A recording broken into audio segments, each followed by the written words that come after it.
Those Days with the Monsters, Part 35. What do you call that thing? Kirrel asked, flinching as the creature blinked at him. He was too large for this kind of predator, but the way it blatantly flaunted its nature was disconcerting. I told you, this is Captain Amelia. She likes to watch people training. Maybe it took her so long to come see you because you're new. I told you, she's shy. Kirrel shook his head, yellow rippling over his frills. Not that. The kind of creature. What is this? Oh, she's what we call a cat. Humans started spending time with them to keep mice out of our food supply. Kirrel's translator, finally being useful for once, informed him that mice were small pests notorious for eating food stores and spreading disease. If they were anything like the Mechri on Rick then, he could understand how having a small predator to hunt them would be useful. It must be simpler to deal with pests when you only had one atmosphere over an entire planet. Is that what she does? Hunt mice? Alex sighed a bit. If we have any left, I guess. She's a good mouser, but if there were any mice on the ship when we got her, she's probably gotten rid of them by now. We have to play with her a lot now to keep her from clawing things. She has claws? Alex's teeth flashed white as she bared them. Oh, she definitely has claws. Cats are famous for their clawing tendencies. They climb trees and sometimes destroy furniture. Here, come take a look. Nervously, Kirrel followed as Alex made her way over to the furry creature, holding out a hand.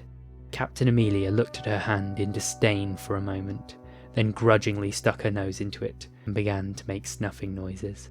Hey kitty, see, no problem. I just want to show the kid your claws. Can I do that? Alex began to slowly reach down towards the cat's feet, paused for a moment to allow further sniffing, and then picked up one of the front feet. Thanks, cutie. See here, kid, she has 5 of them. Alex's hand was expertly pressing on some part of the cat's foot.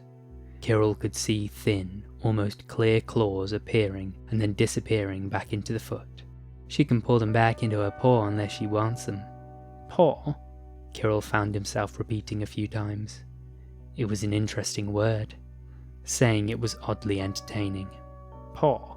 He kept considering the word as this cat started to make a low rumbling sound, like the murr noise from earlier, but much lower and a good bit more ominous. Yeah, she... Alex broke off as Captain Amelia's head suddenly flashed down towards her hand, and those brutally sharp white teeth sank into the hand. The cat immediately released her hand and shifted backward, opening her mouth and scraping her tongue on her front teeth as if trying to remove a taste from it. Those pointed little ears were laid back almost flat, and overall it looked as if Captain Amelia were intensely disgusted and a bit affronted by something. Absurdly, Alex began to make a loud amusement noise, as if being bitten by a small predator were the funniest thing to happen in weeks. Alex, are you... She didn't hurt you, did she? Kirrel asked in quick alarm, wondering what exactly he was going to do if the cat had hurt Alex. No, she didn't. I expected as much. Captain Amelia doesn't like her paws being messed with, and I ignored her telling me to knock it off. That was that growl, by the way. Kirrel hadn't even known that noise was a growl. Alex was right to warn him. He would have been bitten immediately if he'd tried to handle the cat. But still, she bit you. Aren't you? He broke off as Alex held up the bitten hand. There was no blood. Underneath the small, sharp pierce marks, he saw the glimmer of silver metal. Oh, right. I'm sorry. I forgot. I knew she'd be mad at me, so I used my right hand. Alex examined the glittering specks on her hand, with an expression that Kirrel's translator said was wry, but Kirrel thought was probably closer to wry but entertained. Why did you grab her paw if you knew she might do that? Because she's cute. Alex's teeth bared again, in that abrupt way that suggested they were almost baring themselves. Kirrel wondered what the difference was between this expression and the one he'd seen until now.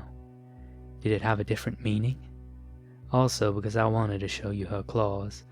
They probably can't do much damage, unless you have a lot of blood flow through your frills. but I thought maybe you wouldn't believe me if you didn't see them. They're well hidden after all. But mostly she is cute.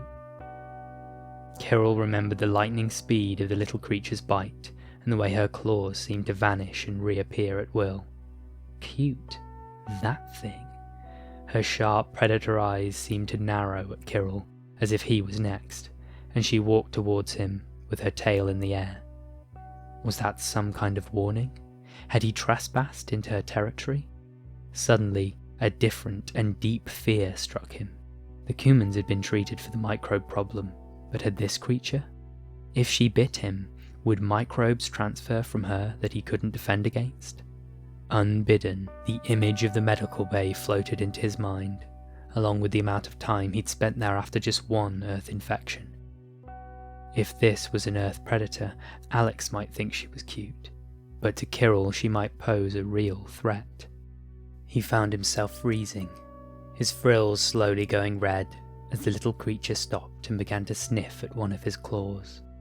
He barely breathed, preparing for a bite that would send disease into his bloodstream. Instead of a bite, Kirrel found something soft rubbing against his leg. He looked down to find the cat rubbing the side of her face on his leg, before wandering off again. What the? He whispered, unsure if he was safe for now or not. She likes you. Alex's teeth bared again, as she watched Captain Amelia jump onto a rack of weights and sit down, washing her face with a little pink tongue. That's what that rub is. It means she's marked you as hers. Kirrel wasn't sure he wanted to belong to an Earth predator, but looking at the self-assured cat, he began to suspect he might not have a choice.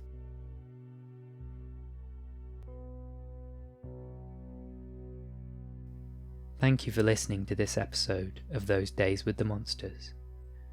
Read by me, a good bean.